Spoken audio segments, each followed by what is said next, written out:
Bonjour madame, Happy Queen, apparemment on doit pas se connaître. Eh bien bonjour à toutes et à tous, aujourd'hui on se retrouve pour la présentation de SCP-166, la succube adolescente. Succube, ça ressemble à un cube peut-être, non? Attention BDM. Ah, c'est l'alarme BDM, l'alarme blague de merde qui m'indique que je viens de toucher le fond. Il est donc urgent que je passe à autre chose. Pour détourner votre attention de ces blagues de merde, je vous propose donc De commencer la présentation.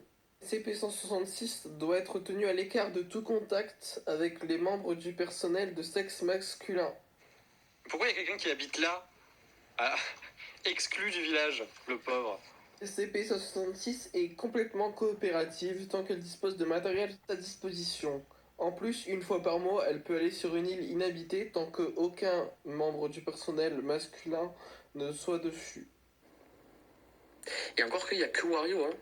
Imaginez quand il y aura Mario, Luigi, Yoshi, Sangoku et tous les autres là. Étant donné que même la plus légère couche de vêtements cause des sortes de brûlures de la peau, 166 est autorisé à être constamment dénudé.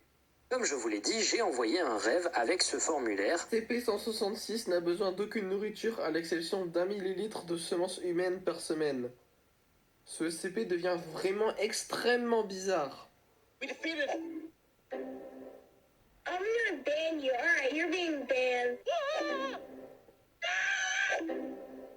166 semble être une femelle humaine en fin d'adolescence, environ 18 ans, d'une taille moyenne et une carrure plutôt mince. 166 s'écarte un tout petit peu par rapport aux normes humaines de référence, avec une pousse de cheveux accélérée environ 20 cm par mois.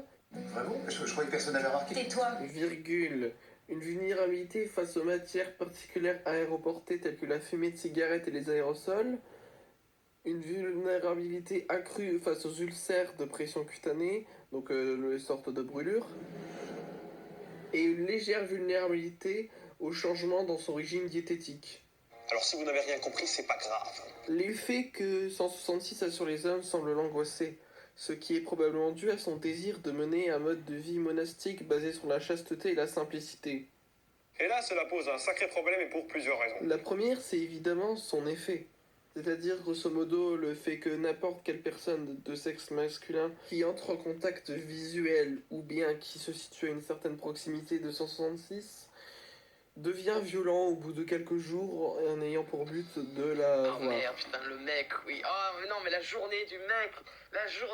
Il veut aller voir SCP-166. Parce qu'il a loupé son bus et tout, et là il roule dans une flaque et il tombe la tête la première dans la flaque. Quelle horreur, mon gars. On pense à toi tous les jours. Ben non, c'est la seconde raison, qui est dans l'addendum 166-E.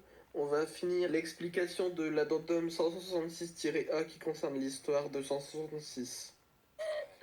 Vous avez bu hier. Pourquoi vous vous infligez ça? 166 a été récupérée dans un couvent à Cornwall, en Angleterre. Selon les nonnes, elle aurait été remise au couvent par un homme aux traits indistinguables qui prétendait qu'elle était la progéniture d'une ancienne créature très puissante. T'as peur de quoi, toi? Parce que j'ai l'impression que t'as peur de rien, t'es très serein comme mec.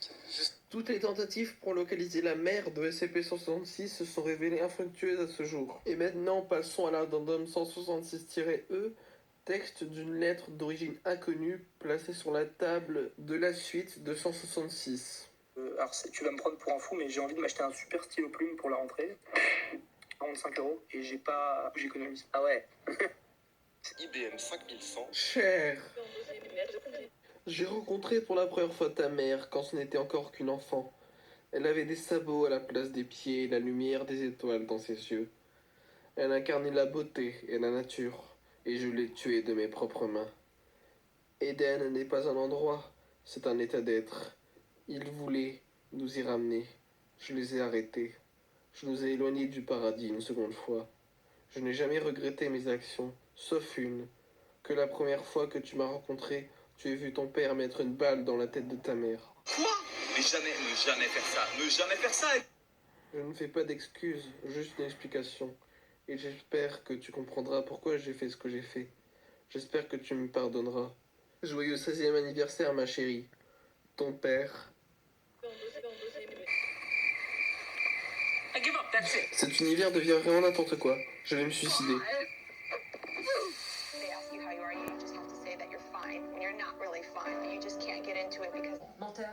Et oui, car en fait, je reviendrai et... Votre réaction?